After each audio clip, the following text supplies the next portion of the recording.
Good evening. It is election night. Ballot drop boxes closed about an hour ago, and we are getting our first look at numbers from across the state of Washington. Thanks for joining us tonight. I'm Mark Wright. I'm Greg Copeland. City council races, car tab fees, and the fate of affirmative action will all be decided in this general election. We have team coverage tonight with teams in Pierce, Snohomish, King County. We begin, though, with the biggest pocketbook issue on the ballot, and that is car tab fees. That measure is trying to reduce vehicle tabs to just $30. King 5's Drew Mickelson is covering the Yes on 976 campaign in Bellevue, backed by the polarizing initiative promoter Tim Eyman. Drew, good evening. Good evening, guys. Tim Eyman declared victory just a little bit after 8:30. He knows there's still a lot of votes that are expected to come in. He was paying close attention to which counties had come in, and once he saw the way that things were going, the last numbers that I saw were about 54 to 46 in favor, he decided to declare victory. He declared victory technically before the polls even closed. He had a yes on 976 cake. He was predicting a 65% yes turnout, or I guess victory.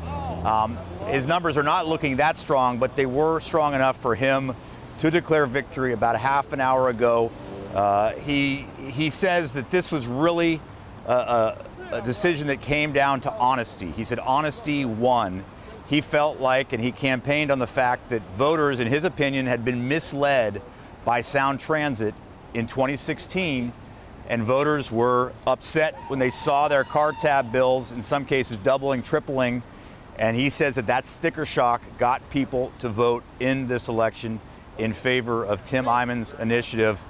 What this will mean to the state is something that we'll be discussing in Olympia, across the state, for months, if not years to come, because there were billions of dollars at stake. Those car tabs that have been several hundreds of dollars, even more than $1,000 for some folks, are going to go down to $30 a piece now, at least under this initiative. There will be likely some legal challenges.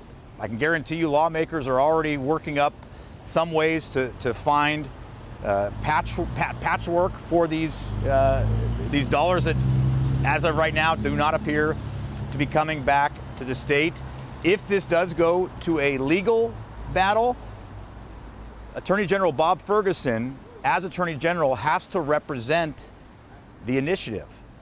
So Tim Eyman noted that was ironic, that perhaps one of his loudest critics over the years may end up being someone who has to defend the initiative should it end up passing tonight. And as we say, the early numbers are definitely in Tim Eyman and I-976's favor.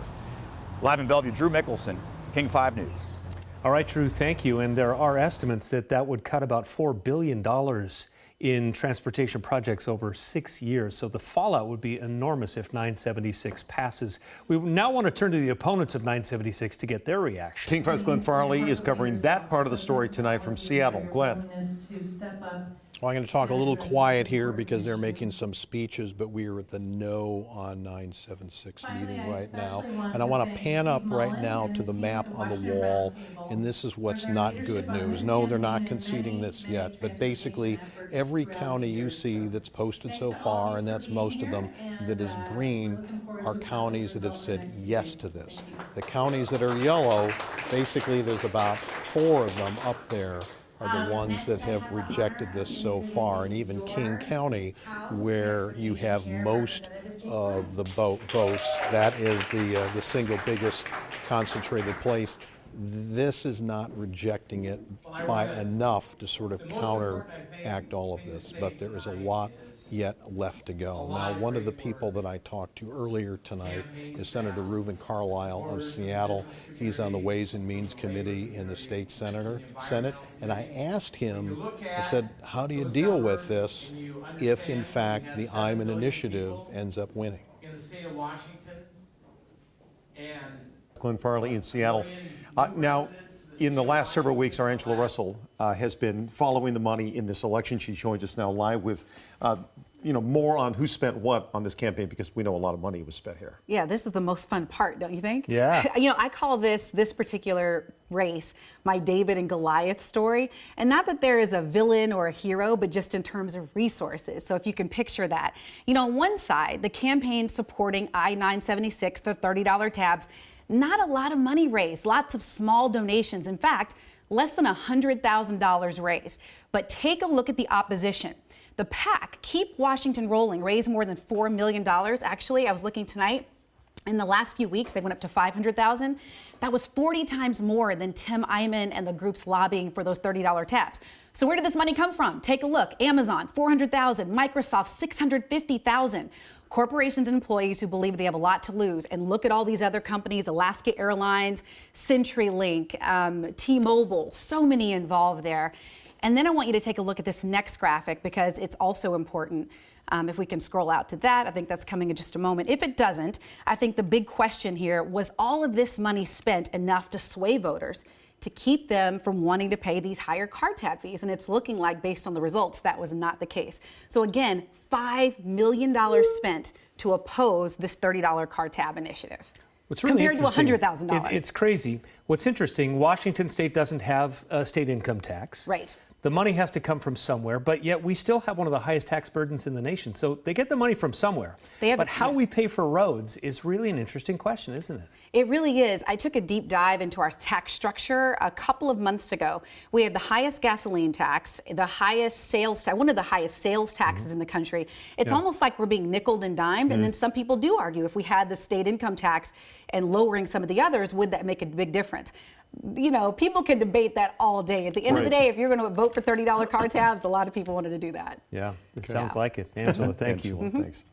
Well, King 5 is tracking every development on this election night. Let's head to King 5's Chris Daniels in the newsroom now with political professor Marco Lowe from Seattle University and Shasti Conrad. She's the chair of the King County Democrats. Guys? Yes, and we are reacting right out of the gate to Initiative 976, what looks to have a healthy margin for approval. And sitting next to me, yes, Shasti Conrad and Marco Lowe. And let's talk about 976. I mean, the one thing that jumped out to me that I was looking at going into this election was Pierce County, where a lot of people were upset when they first got their bills from Sound Transit 3, and where tonight it looks like this initiative is passing 2-1. What are your initial thoughts on 976? I think you're exactly right. Pierce County and even Snohomish County have gotten maybe more tax sensitive over the years, as King County has gotten a little less. So they're not part of that statewide progressive coalition to carry things statewide, and I think we're seeing that reflected tonight. I think, as always in King County, we hope that the way we go in King County is how it'll go across the state, but it definitely shows that there's a different experience for the rest of the state.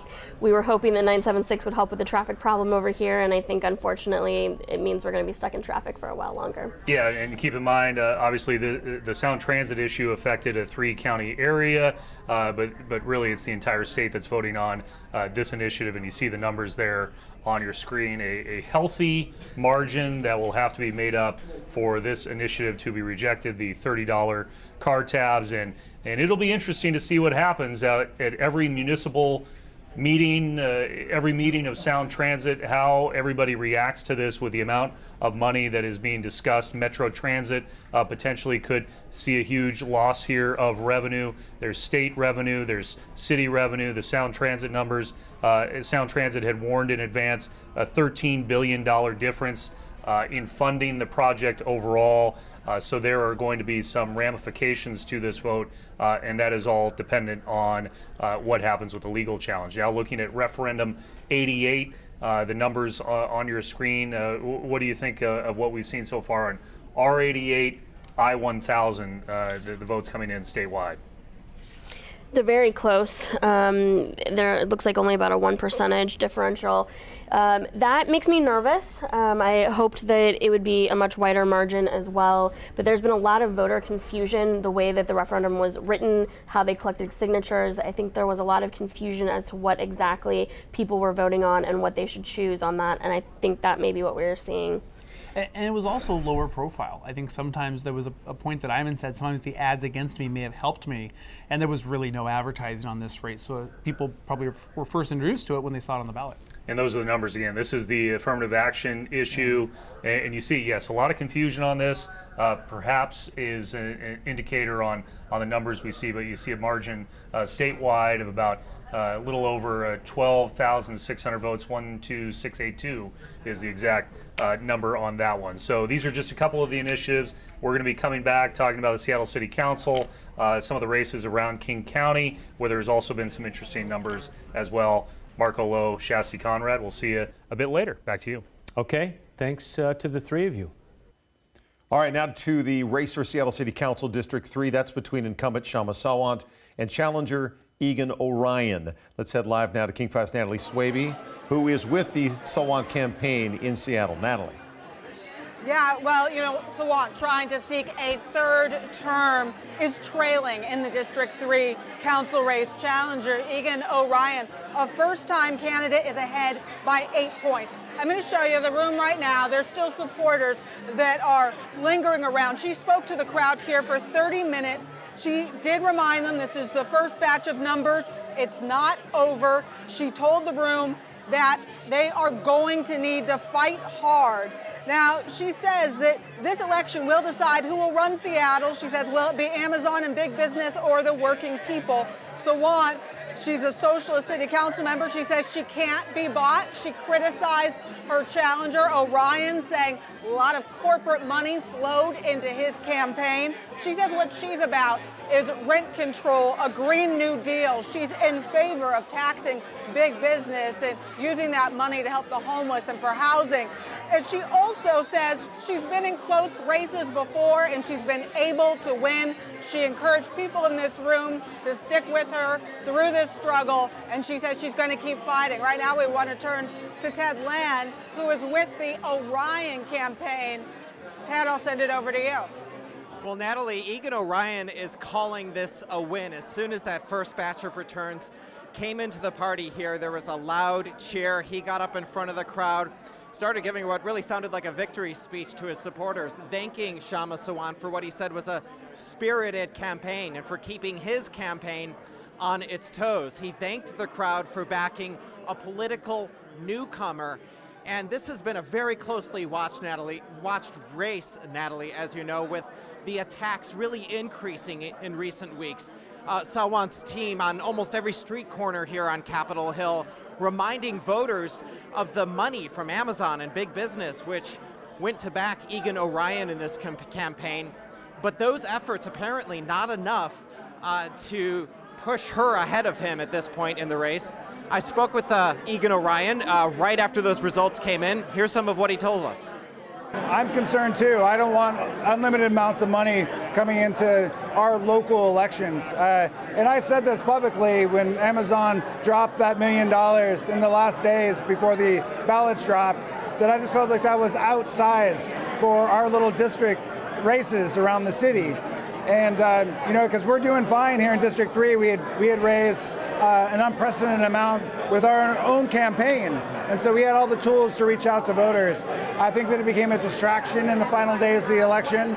And I would love to see Citizens United overturned so that we can limit the money, not eliminate the money, but limit the money from outside groups that come into our elections. So even without the results tallied in their final form, Egan Orion saying this is most likely a win for his campaign and a decidedly celebratory atmosphere here at his party as his supporters cheer for him and the party gets underway. It's a very, very spirited celebration here tonight for him as he upsets apparently the incumbent in this race. Live on Capitol Hill, Ted Land, King 5 News.